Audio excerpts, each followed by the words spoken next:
Accrochez-vous bien, c'est le scandale de l'année. Le résultat des élections en Rhénanie-Palatinat est tout simplement invalide. Il y aura maintenant de nouvelles élections.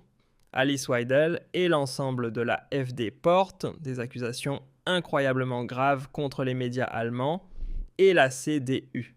Certes, la FD a obtenu près de 20%, un record en Allemagne de l'Ouest, mais des initiés révèlent que le score aurait été d'au moins 25, voire même 30%, si ces manipulations éhontées n'avaient pas eu lieu. Le résultat est invalide. Restez bien jusqu'à la fin, car aujourd'hui, nous allons tout révéler. Et avant de commencer la vidéo, abonnez-vous à ma chaîne s'il vous plaît. Mes vidéos sont souvent limitées. Avec un abonnement, vous vous assurez qu'elles vous soient affichées plus souvent. Merci. Malgré toutes les combines, l'AfD a plus que doublé son score, passant de moins de 10 à presque 20%, un succès historique. Mais c'est précisément cela qui rend les vieux partis et leurs auxiliaires médiatiques complètement fous. Alice Weidel et toute l'AfD formulent désormais de lourdes accusations de manipulation systématique avant et pendant l'élection. Et nous avons les preuves. D'abord, les manœuvres subtiles qui avaient déjà commencé des semaines auparavant. Avant les élections en Rhénanie-Palatinat, il a soudain été permis de publier des sondages jusqu'à très peu de temps avant le vote. Autrefois, c'était interdit 14 jours avant l'élection parce que cela influençait les électeurs. Maintenant, tout est permis dès lors que cela nuit à l'AfD. Regardez cet article publié 2 jours avant l'élection, la CDU, nettement en tête, l'AfD stagne. Un cadrage évident. Le titre hurle « L'AfD n'a aucune chance ». Le texte est rempli d'alarmisme. Ou encore ce graphique de sondage ici.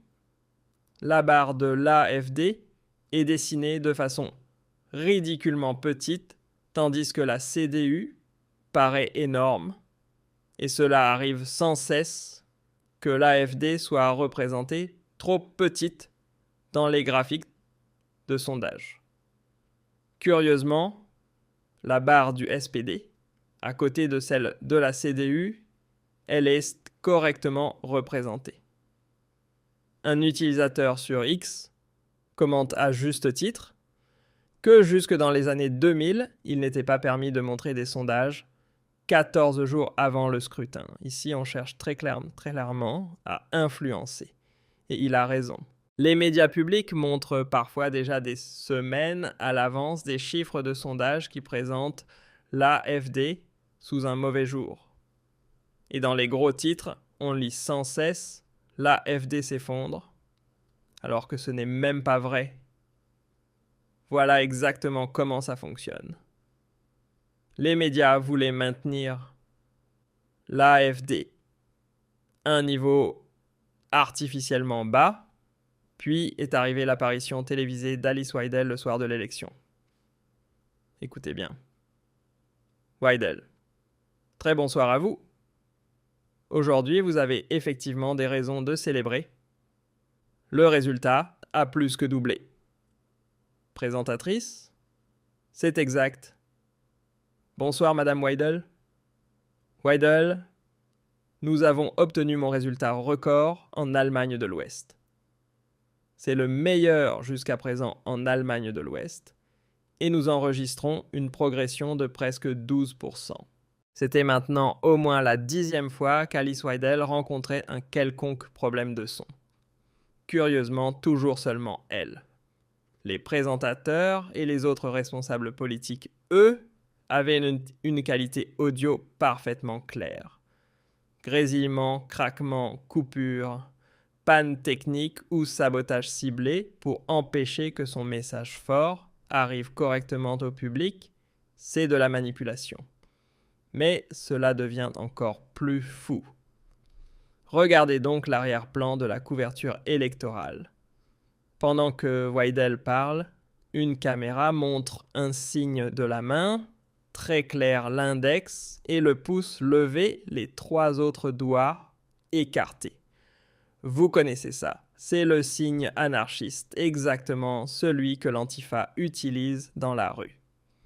Hasard ou salut caché de la télévision publique incroyable. Pendant que l'AfD célèbre, c'est la panique totale au SPD. La Rhénanie-Palatinat perdue après 35 ans au pouvoir malgré la manipulation. Mais le chef du parti Lars Klingbeil ne pense pas à démissionner. Les discussions sur les personnes, nous les menons en interne, dit-il sur la RD. Je ne me défile pas, nous faisons cela ensemble. De nouvelles élections ne sont pas non plus une option pour Klingbeil. Selon lui, c'était une élection démocratique, voilà ce qu'il veut vraiment dire. Avec le chancelier Friedrich Merz, il veut maintenant imposer à Berlin la coalition noire-rouge et mettre en œuvre les réformes que le peuple n'a jamais voulues. D'ici la fin avril, la réforme de l'impôt sur le revenu pour la classe moyenne doit être sur la table. La coprésidente Bärbel Bass reconnaît au moins, c'est très amer, c'est pour nous un résultat marquant, une vraie rupture. Et elle admet que le niveau fédéral a détruit le résultat en Rhénanie-Palatinat. Après le désastre à 5,5% dans le Bade-Wurtemberg, c'est maintenant le deuxième séisme de 2026 particulièrement douloureux. En réalité, Alexander Schweitzer devait être confirmé comme ministre-président. À la place, voilà des appels à la démission venus de Basse-Saxe. Doris Schröder-Köpf exige dans le Spiegel, Klingbeil et Bass doivent partir.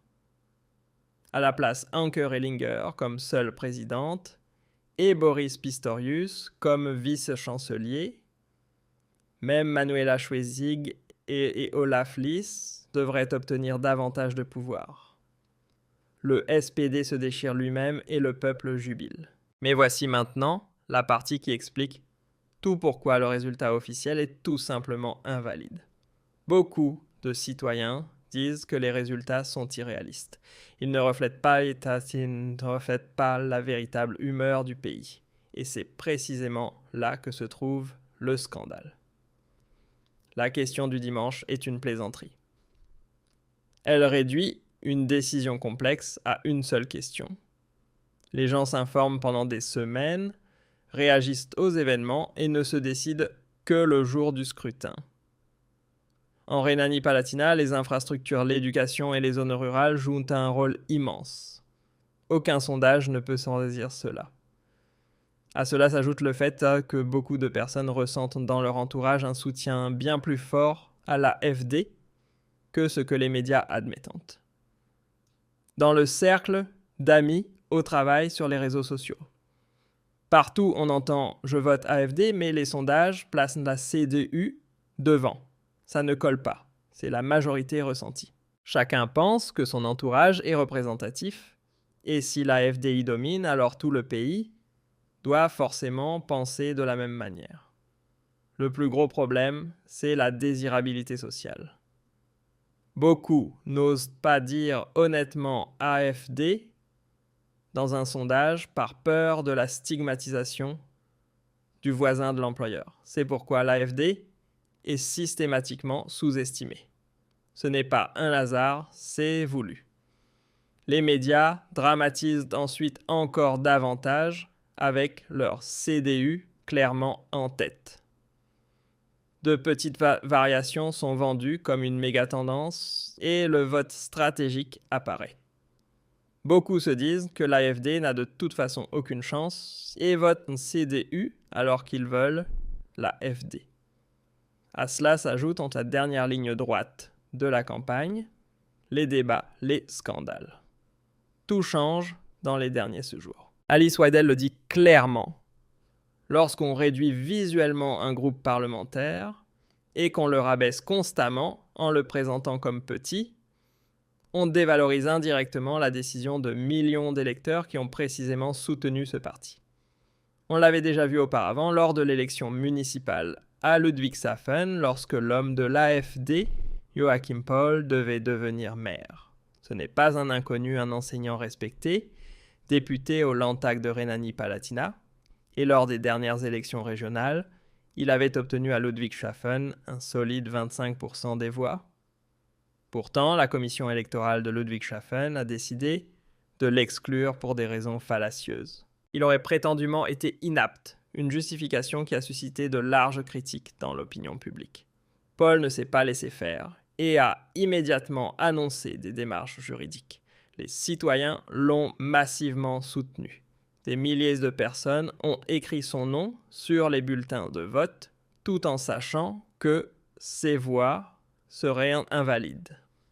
L'exclusion de Joachim Paul était alors anticonstitutionnelle. Chaque électeur a droit à une élection libre et égale, et ce droit a été retiré aux citoyens de Ludwigshafen. Et maintenant, la même chose se reproduit.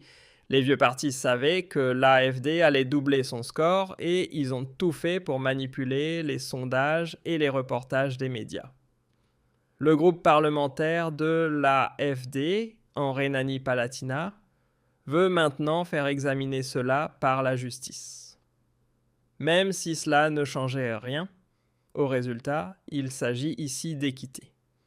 L'AfD accepte d'être exclu par le cordon sanitaire, mais les citoyens devraient voir les vrais chiffres. Sans manipulation, l'AfD aurait dépassé les 25%. Cela ne peut pas continuer ainsi. Dans les sondages des chaînes publiques, l'AfD est sans cesse présentée de manière défavorable. C'est de la pure manipulation électorale. L'AfD considère le résultat comme invalide parce qu'il y a eu manipulation. Des nouvelles élections immédiates sont exigées. Le SPD se désintègre Merz, menace en interne, et l'AfD progresse de façon inexorable. Exactement comme Alice Weidel l'a dit, ce n'était que le début 20% malgré la manipulation. Imaginez combien de pourcents l'AfD aurait obtenu autrement. Si vous aussi vous pensez que le résultat est invalide et qu'il faut de nouvelles élections, écrivez maintenant dans les commentaires. Nouvelles élections maintenant. AfD forte. Je lis chacun de vos commentaires. Restez vigilants, restez patriotes, restez forts. On se retrouve dans la prochaine vidéo.